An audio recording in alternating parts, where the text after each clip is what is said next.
Did you know that garlic has a component contains fortified enamels? Garlic is rich in selenium, which helps promote nail growth and strong nails.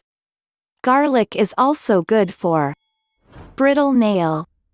Here are the preparation to make your own natural enamel for your fingernails. Grind garlic into small pieces.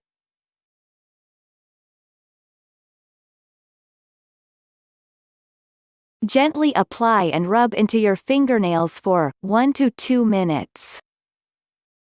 Repeat this remedies every day till you see the visible effect.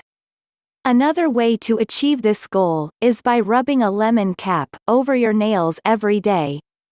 Do you know any other remedies for weak and brittle nails?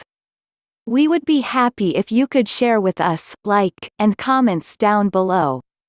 If you think this video is helping you, please subscribe to our channel and click the bell button to notify you for upcoming video.